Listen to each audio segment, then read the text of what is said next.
Hello, আসসালামু আলাইকুম। যে যেখান থেকে দেখছেন আমার ব্লগটি আশা করছি সবাই ভালো আছেন। আমিও ভালো আছি, আলহামদুলিল্লাহ। তো আজকে একটু বাইরের ভিডিও করছি। প্রতিদিন আপনাদের সাথে আমার কিচেনের ভিডিও শেয়ার করি, কিছু রেসিপি বা কোনো রান্না শেয়ার করি। তো আজ শেয়ার করছি বাইরে বের হওয়ার, ঘুরতে যাওয়ার একটা ভিডিও। নরমালি কিন্তু এই ভিডিও খুব একটা থাকবে না, কারণ যেহেতু আমি গৃহিণী, তো এগুলো একটু কমই থাকবে। বাইরে বের হওয়াটা যেকোনো ভিডিও, আউটিংয়ের ভিডিও কম থাকবে।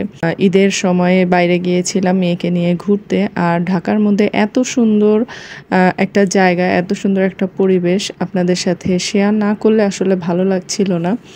যেদিকেই তাকাচ্ছি সেদিকেই সবুজ, আর এত সুন্দর একটা জায়গা দেখেই মন ভালো হয়ে যাওয়ার মতো।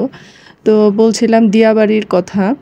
গিয়েছিলাম আসলে ওইখানে একটা রেস্টুরেন্টে খেতে। তো সেখানে যেয়ে আবার এই দিয়াবাড়ির এই জায়গাটায় হচ্ছে একটু নেমেছিলাম আমরা। তো জায়গাটা বেশ ভালোই লেগেছিল। আর এখানে এই যে এই দোলনার মতো এই জিনিসটা, এটাকে সান্টা মারিয়া বলে।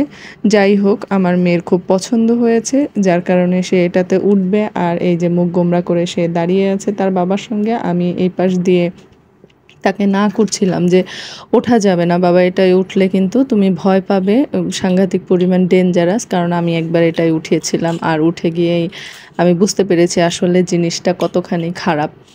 যাই হোক, তারপরও তার কথা, আসলে আমার কথা সে শুনছে না। আর এদিকে ওদের মটরটা কিন্তু নষ্ট হয়ে গিয়েছে। এই যে আমার মেয়ের মুখে হাসি ফুটলো, কারণ তার বাবা তার সঙ্গে যাচ্ছে আমি না করার পরেও। এখন বাবা তার মেয়ের কথা শুনেছে বলেই আমার মেয়ে আসলে এখানে যেতে পারছে। আর ওর বাবা নর্মালি ওর সব ধরনের কথাই শুনে থাকে। বাবাদের কাছেই আসলে বাচ্চাদের, মেয়েদের বেশি আবদার থাকে। যে কোনো কিছু নিয়েই বাবার কাছে ছুটে চলে যায়, এবং বাবা সেটা রক্ষাও করে। আসলে মায়েরা একটু স্ট্রিকই হয়। যাই হোক, এখানে হচ্ছে সে তার বাবার সঙ্গে বসেছিল। তার বাবাও কিন্তু বেশ ভয় পায় এইসব জিনিসে। আর এদিকে ওদের মোটরটা আসলে নষ্ট হয়ে গিয়েছিল, যার কারণে একটু রক্ষে, কারণ ওরা হাত দিয়ে এটা দড়ি টেনে টেনে চালাচ্ছিল, যার কারণে খুব স্পিড হয়নি। আর খুব স্পিড হলে কিন্তু সত্যি কথা বলতে এটা সাংঘাতিক ভয়ঙ্করভাবেই দুলতো, যেটা আমার মেয়ে বা তার বাবা দুজনের একজনও নিতে পারতো না। অবশ্য এটার পরে নেমে তারা বলেছিল যে এখানে উঠে তাদের ভালোই ভয় লেগেছে। পরবর্তী টাইমে তারা আর এখানে উঠবে না। আর আমি তো এর আগে একবার উঠেছি, যার কারণে আমি তো এসবের মধ্যে কখনোই যাব না। তো দিয়াবাড়িতে যেতেই এই জায়গাটা খুব সুন্দর, একদম লেক ভিউ আছে। আর দূরে বিল্ডিংগুলো দেখতে কিন্তু অসম্ভব ভালো লাগে। আর এখানে এই যে এটা দেখছিলাম, পরিশ্রম আসলে করতে হয়, পেটের দায়ে মানুষ কাজ করে, কষ্ট করে।